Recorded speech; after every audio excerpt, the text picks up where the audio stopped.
Salam saudaraku sekalian, selamat berjumpa lagi di tahun yang baru ini. Mari kita tinggalkan tahun 2020 ya. Selamat Natal, selamat tahun baru. Pasti Tuhan akan memulihkan keadaan kita di tahun 2021 ini. Oleh sebab itu mari kita mengubah pola pikir kita dengan pola pikir yang baru bersama Tuhan. Nah, pada kesempatan terendah ini marilah kita belajar tentang takut, belajar firman Tuhan tentang takut akan Tuhan. Ya, apa itu takut akan Tuhan itu? Apakah sama dengan takut-takut yang mungkin pernah kita alami dulu? Ya. Ketika kita ini ketemu sesuatu, kita ini menghadapi sesuatu, atau mungkin pernah kita ini melihat sesuatu, lalu kita lari, kita terbirit-birit dan akhirnya sembunyi. Apakah itu yang disebut takut akan Tuhan? Tentunya bukan. Sangat bertolak belakang sekali bahwa takut akan Tuhan itu justru kita ini mendatangi, kita ini berusaha untuk bertemu kepada Tuhan. Ya, jadi beda sekali. Kalau tadi lari terbirit-birit, ini justru kita ini berusaha mendekat kepada Tuhan. Kita justru rindu bersekutu dengan Tuhan. Kita justru ingin selalu bersama-sama dengan Tuhan. Itulah takut akan Tuhan. Oleh sebab itu Bapak Ibu Saudara sekalian, dalam hal ini ada beberapa hal yang mungkin yang ada kaitannya dengan takut akan Tuhan. Mengenai pemahaman kita tentang takut akan Tuhan. Pola pikir kita mengenai takut akan Tuhan itu. Ya. Alkitab menulis yang pertama kita bisa baca di dalam Amsal Salomo pasalnya yang 1 ayat yang ke-7. Di sana dikatakan takut akan Tuhan adalah permulaan pengetahuan. Takut akan Tuhan adalah permulaan pengetahuan, ya. Di sana juga tertulis juga di dalam pasal yang ke-9 ayat yang ke-10 itu dikatakan demikian. Permulaan hikmat adalah takut akan Tuhan, dan mengenal Yang Maha Kudus adalah pengertian. Nah, Bapak Ibu Saudaraku sekalian, itulah takut akan Tuhan. Adalah permulaan pengetahuan. Dulu mungkin kita pernah ya sekolah, kita pun sudah mendapat pengetahuan. Kita mungkin kuliah, ya, di sana kita dapatkan lebih lagi pengetahuan. Tetapi ternyata pengetahuan itu belum cukup untuk memahami, untuk mengerti kehendak dan rencana Tuhan. Belum cukup, ya. Pendidikan kita, saudaraku, secara formal di sekolah, di bangku kuliah, ternyata belum cukup untuk mengetahui, mengerti, memahami maksud dan pikiran Tuhan. Oleh sebab itu kita perlu takut kepada Tuhan, ya. Perlu takut kepada Tuhan, ya. Kita ini memerlukan hikmat yang daripada Tuhan agar kita bisa mengerti rencana Tuhan, karena Tuhan itu roh dan kita ini adalah insan, manusia. Bagaimana kalau kita tidak mendalami ataupun kita ini tidak meminta hikmat daripadanya agar kita mengerti maunya Tuhan, agar kita ini bisa mengerti pikirannya Tuhan melalui firman yang mungkin kita baca. Jadi Bapak Ibu Saudara sekalian, takut akan Tuhan itu adalah hal yang utama yang harus kita miliki, sehingga kehidupan kita ini mendapatkan pengetahuan daripadanya, ya. Hikmat yang dari Tuhan akan membantu kita menguraikan hal-hal yang mungkin saudaraku sangat pelik, sangat susah, sangat sukar, sangat rumit. Ya, jadi kalau bukan hikmat yang daripada Tuhan, saudaraku ya, kita tidak akan mampu menguraikan hal-hal yang demikian ini, menyelesaikan masalah-masalah yang sangat rumit itu dalam kehidupan kita. Oleh sebab itu, Bapak Ibu Saudara sekalian, kita harus semakin hari semakin dekat kepada Tuhan. Semakin hari kita semakin bersekutu dengan Tuhan. Semakin hari kita ini semakin menyatu dengan Tuhan. Agar apa, saudaraku?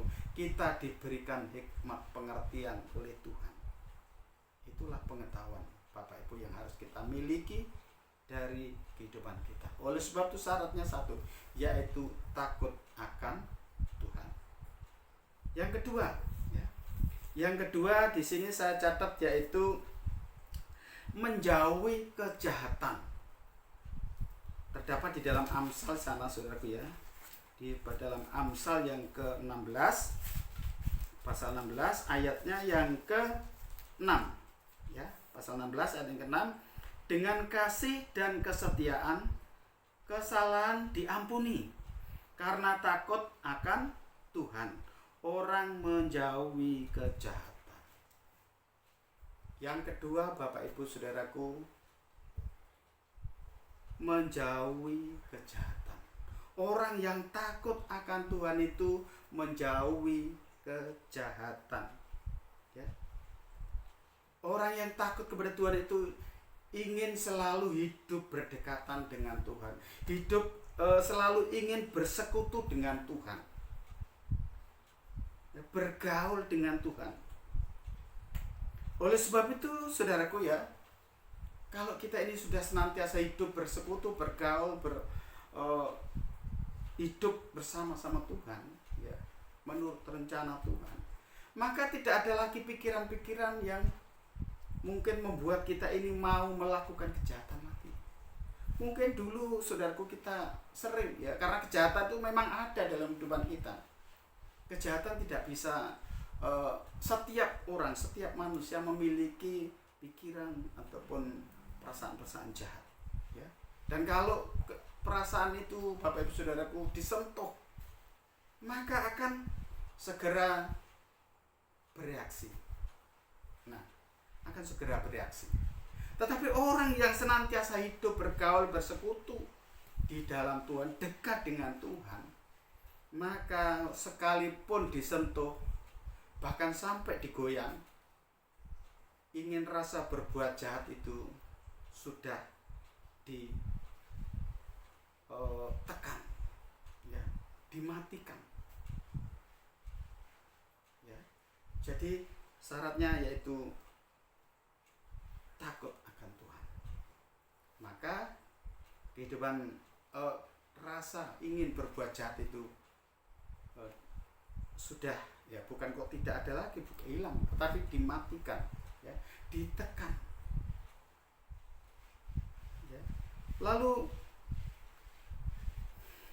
tidak ada waktu lagi kita ini berpikir hal-hal yang jahat. Yang ada adalah ingin senantiasa mempermuliakan nama Tuhan. Orang yang takut akan Tuhan, hatinya itu diterangi, ya, bahwa kejahatan dan dosa, ya, karena biasanya kalau sudah jahat pasti akan berbuat dosa. Itu akan memisahkan kita, akan menjauhkan kita daripada hubungan kita dengan Tuhan. Kalau kita melakukan dosa, kalau kita ini melakukan kejahatan, jelas kita tidak bisa, saudaraku, dekat dengan Allah. Hati kita, roh kita, pikiran kita pasti akan berontak, ya.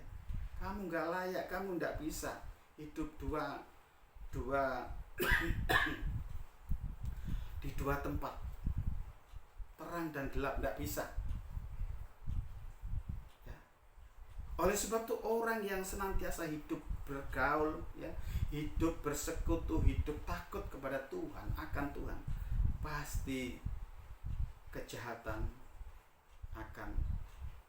tidak akan dilakukan lagi. Karena sadar kalau dia melakukan kejahatan, artinya dia memisahkan lagi, ya, hubungannya dengan Tuhan, sehingga mereka tidak lagi bisa ataupun dapat bersekutu lagi dengan Tuhan.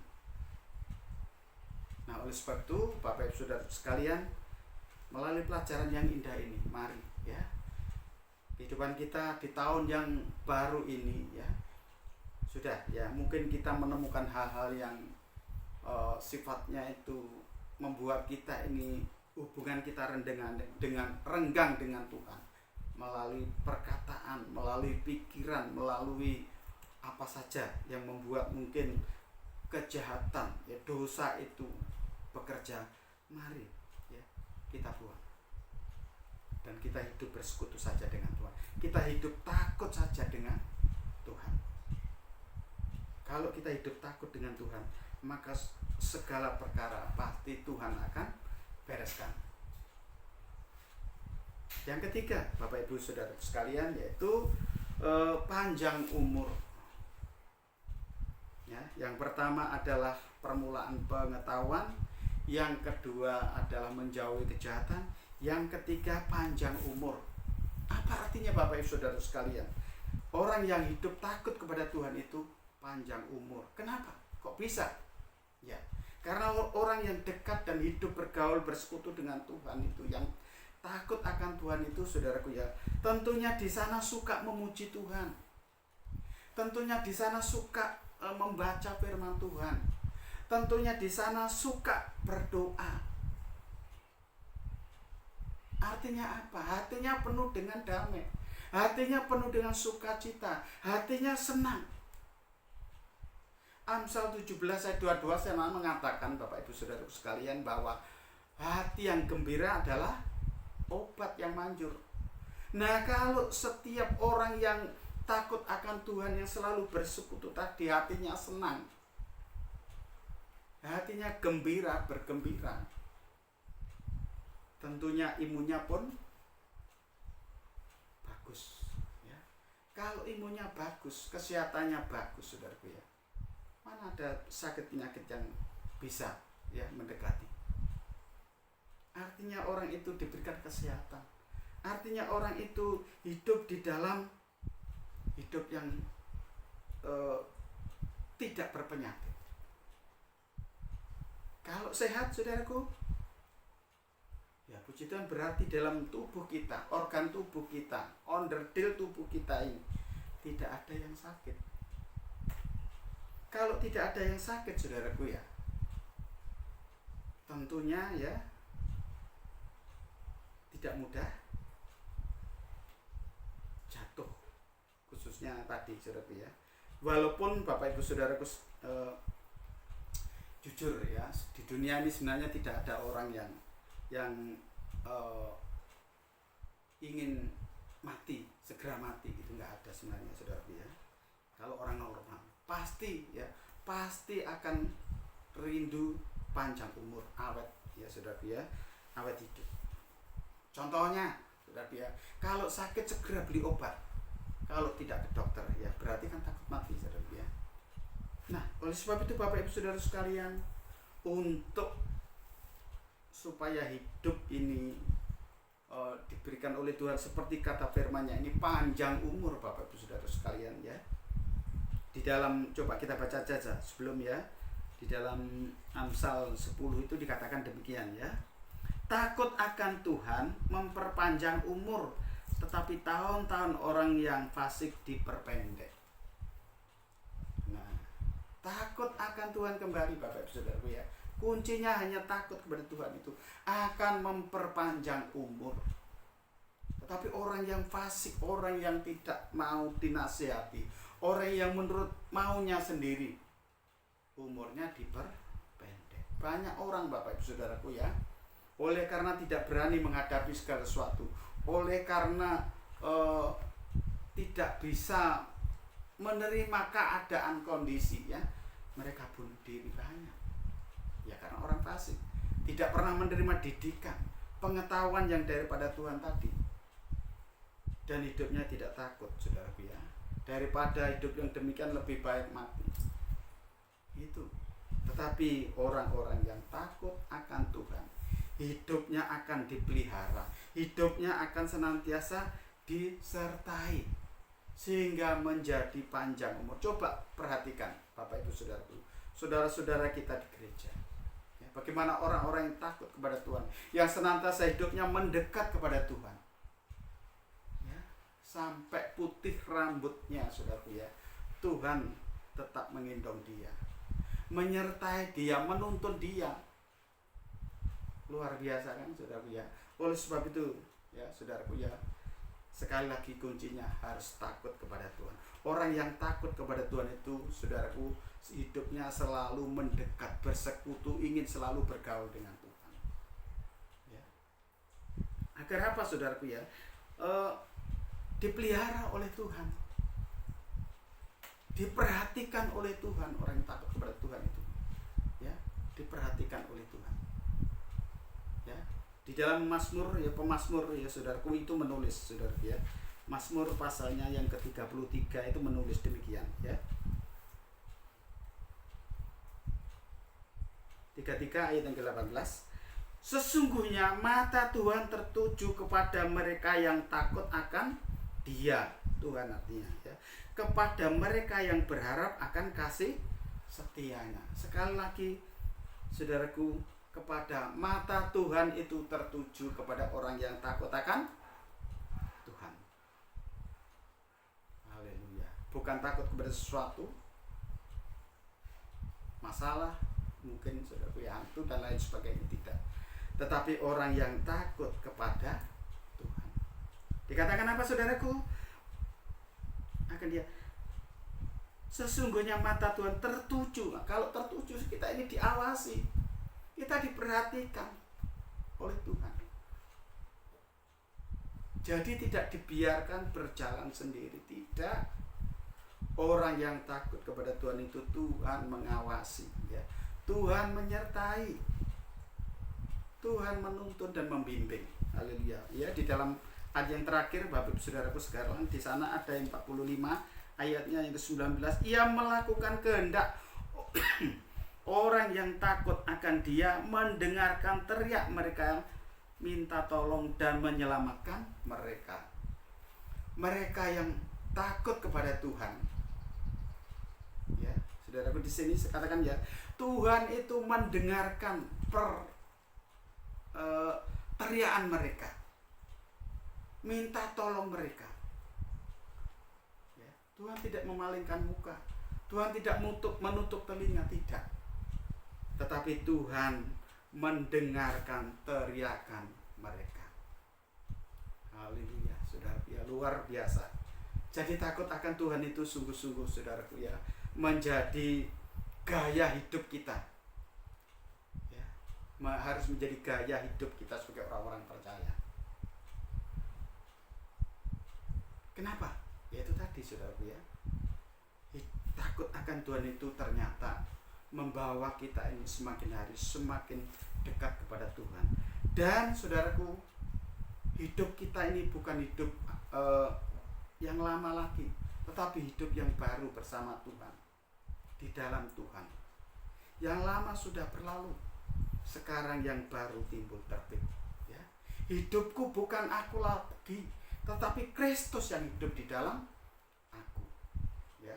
Sehingga tidak bisa melakukan kejahatan lagi, sehingga usia umurnya oleh Tuhan diperpanjang ya, untuk melihat hari-hari baik bersama keluarga. Puji Tuhan ya. Itulah renungan pada hari ini. Mari kita berdoa agar kita dimampukan di dalam belajar seperti apa yang dikatakan oleh Salomo dan Daud ya, pemazmur ini, saudara. Puji Tuhan, mari kita berdoa. Bapa Surgawi, Bapa yang kami sembah, kami puji, kami muliakan, kami kenal di dalam nama Tuhan Yesus. Kami mengucap syukur Tuhan pada kesempatan yang terindah ini, Tuhan Yesus. Kami boleh belajar tentang firman-Mu, takut akan Engkau, Tuhan Yesus. Takut akan Tuhan ya. Ketika kami takut akan Tuhan, hidup kami tentunya, Tuhan Yesus, akan senantiasa bersekutu, dekat, bergumul, Tuhan Yesus, dengan Engkau.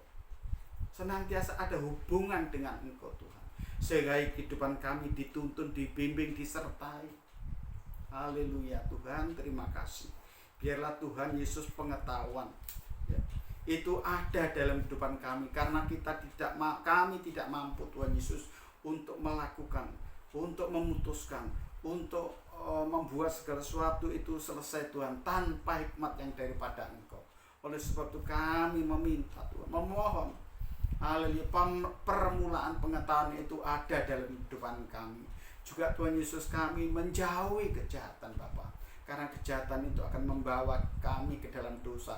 Dan ketika kami berdosa Tuhan, hubungan kami dengan Engkau akan terpisah Bapa. Oleh sebab itu kami tidak mau Tuhan, kami harus Tuhan senantiasa memiliki gaya hidup Tuhan takut kepada Engkau Tuhan. Kami juga Tuhan Yesus rindu Tuhan Yesus melihat anugerah-Mu Tuhan Yesus di dalam dunia ini melalui usia yang Tuhan Yesus perpanjang Bapa. Oleh sebab itu biarlah Tuhan kami senantiasa hidup di dalam damai sejahtera dan sukacita, agar kami dapat mempermuliakan nama-Mu ya Bapa. Terima kasih Tuhan, terpujilah Engkau memberkati saudara kami yang saat ini sudah mendengarkan firman-Mu Tuhan. Memberkati perjalanan kami untuk tahun 2021 ini Bapa. Kiranya Engkau sendiri akan menuntun dan membimbing kami, memampukan kami untuk menghadapi tahun baru ini Bapa. Kami percaya Tuhan Yesus, Engkau tidak pernah meninggalkan kami, tetapi Engkau akan membuat segala sesuatu Tuhan Yesus berhasil Tuhan.